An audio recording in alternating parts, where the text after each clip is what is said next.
Hello all, welcome to Bujji's world. బంగాళదుంపతో చేసుకునే snacks చాలా ఫేమస్ కదా. అలాంటి స్నాక్ ఐటమే ఈరోజు నేను మీకు చూపిస్తున్నాను. ఒక 2 పొటాటోస్ ఉంటే చాలు ఈ టేస్టీ స్నాక్ని మీరు చేసుకోవచ్చు. అలాగే పిల్లలు స్కూల్ నుంచి ఇంటికి వచ్చాక కూడా మీరు ఈ స్నాక్స్ వాళ్ళకి ఇవ్వచ్చు. వాళ్ళు కూడా చాలా బాగా తింటారు.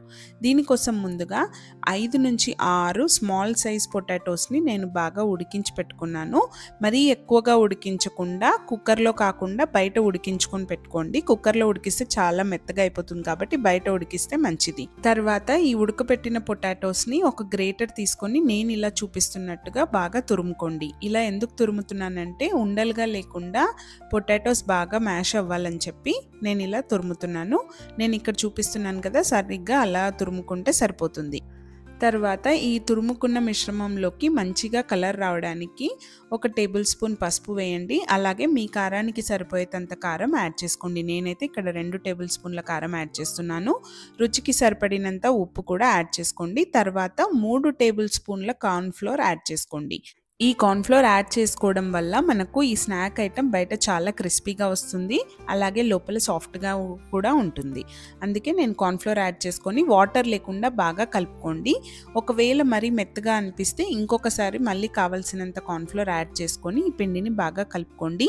లాస్ట్లో ఒక 2 to 3 table spoons of oil ఇందులోకి వేయండి. దీనివల్ల మనకు చేతికి అతుక్కోకుండా ఉంటుంది ఉండలు కట్టేటప్పుడు.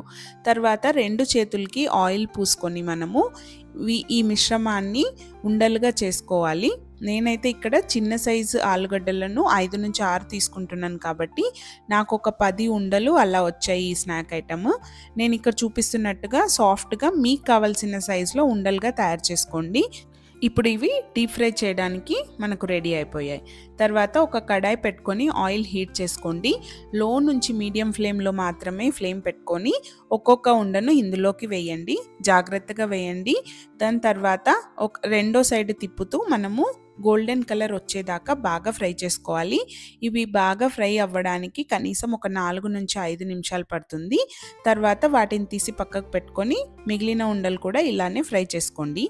అంతే, వేడివేడిగా ఉన్నప్పుడు ఇవి తింటే బయట చాలా క్రిస్పీగా లోపల చాలా సాఫ్ట్గా ఉంటాయి. ఈ టేస్టీ స్నాక్ని మీకు నచ్చిన ఏ సాస్తో అయినా తినచ్చు, లేకపోతే ఇలా ఉప్పు మిరపకాయలు వేసుకొని వాటిని కొరుక్కొని కూడా ఈ స్నాక్తో పాటు తినచ్చు. ఈవినింగ్ టైంకి ఇది పర్ఫెక్ట్ స్నాక్. మీరు కూడా ట్రై చేసి చెప్పండి.